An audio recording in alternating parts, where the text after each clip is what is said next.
Hello everyone, this is Anne from Odulcina Scrap. This is a cover that I created either for a junk journal or for a needle book. I'm not sure yet because the format would be perfect for both. But I just want to show you how I did that. And in the other part of this video, I'm going to show you my process to create that cluster here. This slow stitching piece and how I attach this teddy bear to that, because the teddy bear, it's part of my fabric and they are on a white background like that. So there are different ways that I see you can use the fabric, and one of them is to fussy cut. Can we say that for fabric? Fussy cut the fabric, and there's a way to stitch it. And that's what I've been doing here. So you don't see the white around the teddy bear, and you can layer with laces and everything. So let me just show you this cover and then the process on how to create the cluster. So the cluster, you'll see how I did it.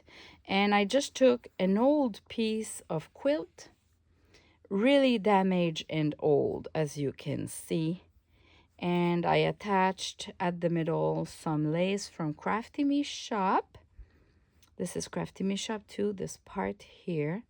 And inside, that's another kind of lace, but this one is not antique, of Crafty Me Shop as well, to hide a little bit that quilt that was really, really damaged.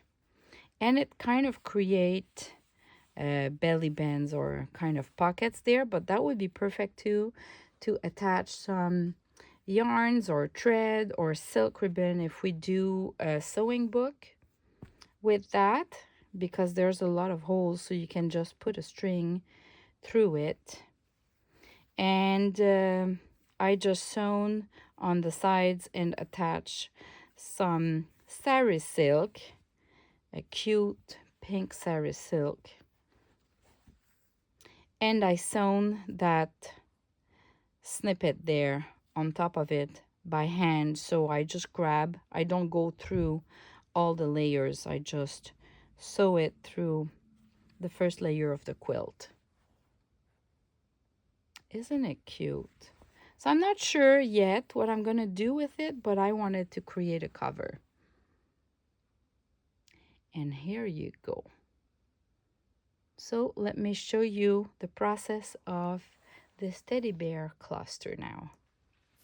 So as you can see, the teddy bear doesn't have any white around because I fussy cut. As you can see there, there's some white around, but just 2-3 millimeters. Then I used a piece of fabric, a cotton, and I layered a bunch of laces on it that I attached with the clips. So it's not really fancy right now, but I'm trying to figure out where I'm going to put the teddy bear and how I'm going to decorate everything. And when I'm pretty sure of my layout, then I start stitching.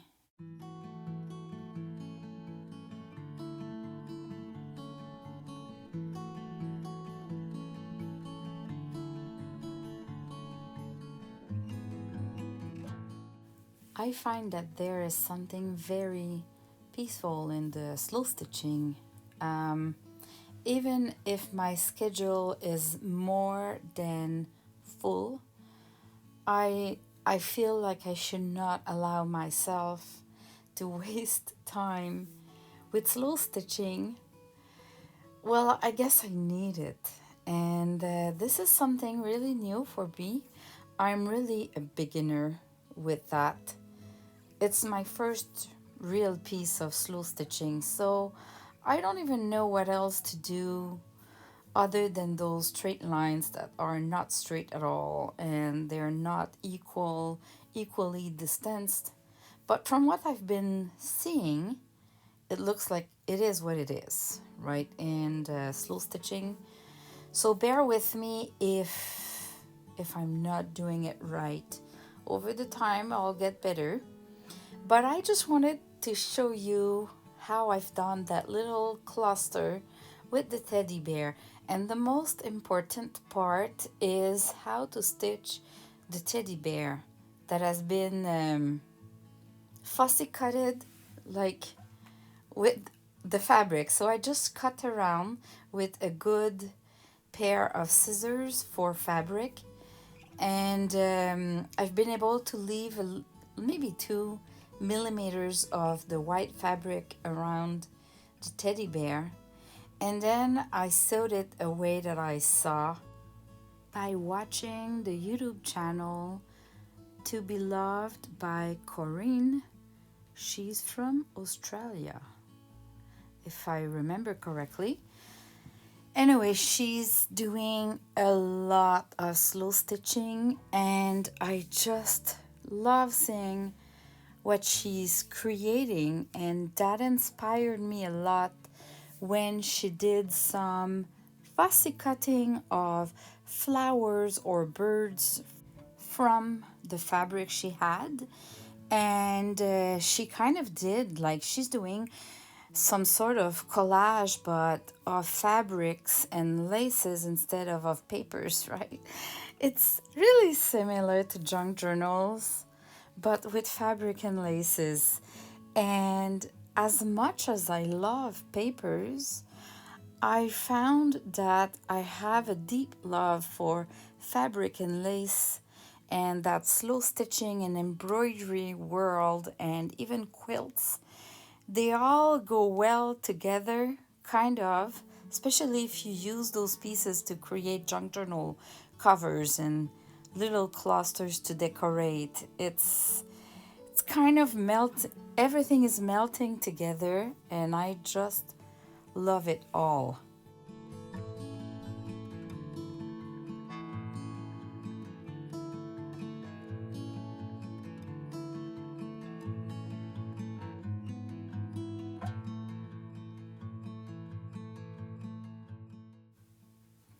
I guess that a part of the secret is not to overthink the process again, and just add layers of laces and pieces of lace or fabric, even fancy yarns.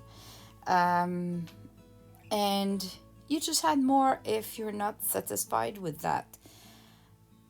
But at the end, I cannot see it not being cute if you use cute pieces of fabric and laces.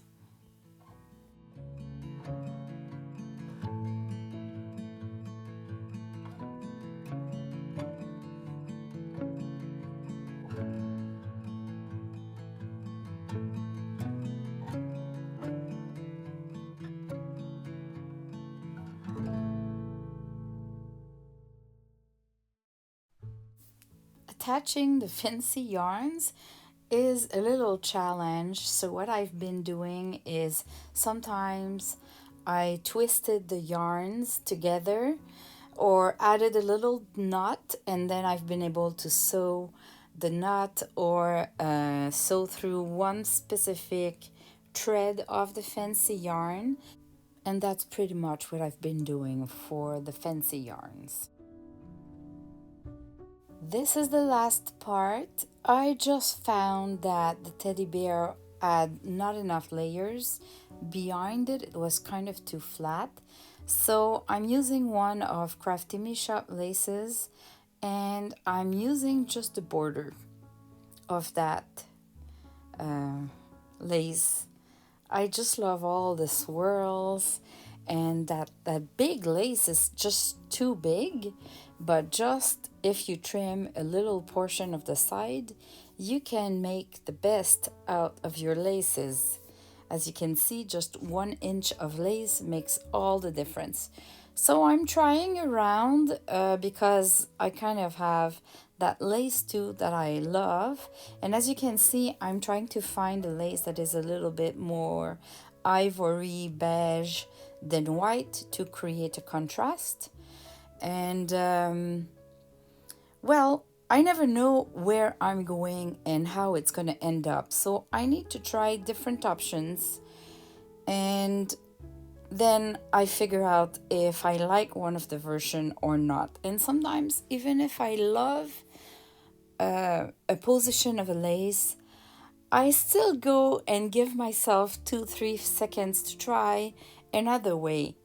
And I've been surprised so many times by trying another option and being really surprised how I liked it. So here is the final results. I'm going to use those 2 pieces of lace placed like that. So I've been starting to stitch the little teddy bear to show you what it looks like when it's stitched. So all the head is already stitched, and as you can see, we barely see the stitching and we don't see the white around. So as you can see, it's maybe 2 millimeters of white fabric around the teddy bear. And what I'm doing is I'm getting out of the background fabric, and then I go in just at the beginning of the teddy bear. And I'm just doing mini straight lines like that from out of the fabric to on the fabric where the design starts to be printed. So I'm out of the fabric right now, as you can see, and I'm gonna go so where the teddy bear leg starts, out of the fabric, and then where the design starts. So there are tons of mini stitches of 1 or 2 millimeters long, and at the end what it does is that it kind of like melts that white line around the teddy bear into the background with all those mini stitches that kind of shrink a little bit the fabric, I guess, and it hides it. I just love it. It gives a whole new dimension to what you can do with the fabric. And that's pretty much why I've created those teddy bears, and I'm gonna create more of those pieces of fabric where you have cute images that you can just fussy cut and add to any of your projects by just doing a stitching like I'm doing right now. Or they have the white background so you can add lace on the sides of it, of the design. So that's it. Thanks for watching, and I hope the instructions were kind of clear for the stitching. I was so concentrated with the stitching that I didn't focus enough on the camera, and I was not really centered, but I'm gonna do more of those projects eventually, and you might see better next time. Thanks for watching. See you in the next video. Bye bye.